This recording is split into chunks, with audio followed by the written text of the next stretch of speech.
RTS Info, Malika Sialom. C'est historique. 2 Suissesses se sont qualifiées pour la finale des Jeux Olympiques du 100 mètres, l'épreuve reine de l'athlétisme. La finale aura lieu tout à l'heure, à 14h50. Alain Thévault, vous êtes notre envoyé spécial sur place. Désormais, tous les espoirs sont permis ?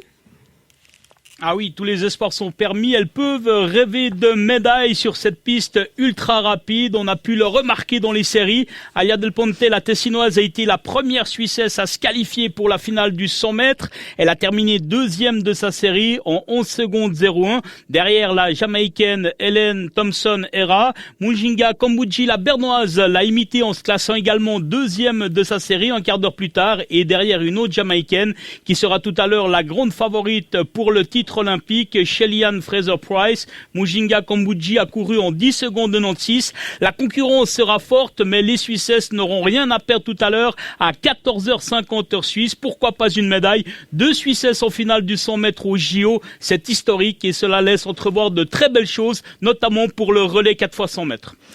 Alain Thévault en direct de Tokyo, merci. Autre ambiance côté tennis avec le numéro 1 mondial Novak Djokovic qui déclare forfait au match pour la médaille de bronze en double mixte. Il dit s'être blessé à l'épaule. Un peu plus tôt ce samedi, Djokovic a été battu par l'Espagnol Pablo Carreño dans le match pour la médaille de bronze en simple messieurs. Le père du zouk et leader du groupe antillais Kassav, Jacob Desvarieux, est mort hier des suites du Covid-19. Il avait 65 ans. Son groupe a connu un énorme succès dans les années 80 en mélangeant les musiques locales antillaises pour créer un nouveau style, le zouk.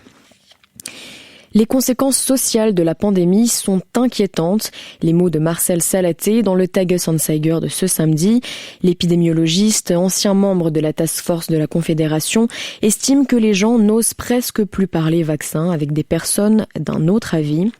Cela brise des amitiés, des familles et le climat politique devient de plus en plus malsain, dit-il. Or, une amitié est plus importante qu'un certificat Covid, selon lui. Et il ajoute qu'aujourd'hui, des mesures plus restrictives ne seraient plus proportionnelles. Malgré la menace du Covid-19 et de ses variants surtout, beaucoup de communes osent cette année à nouveau célébrer la fête nationale demain. Certaines optent pour un format plus réduit, alors que d'autres innovent en proposant des événements alternatifs. Et c'est une journée bien chargée qui attend le président de la Confédération, Guy Parmelin.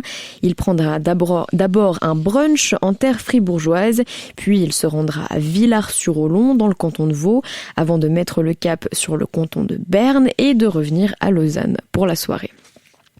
Le soleil est de retour en pleine aujourd'hui. Les nuages sont toujours présents en montagne.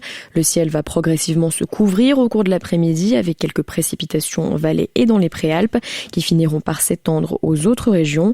Maximum 25 degrés.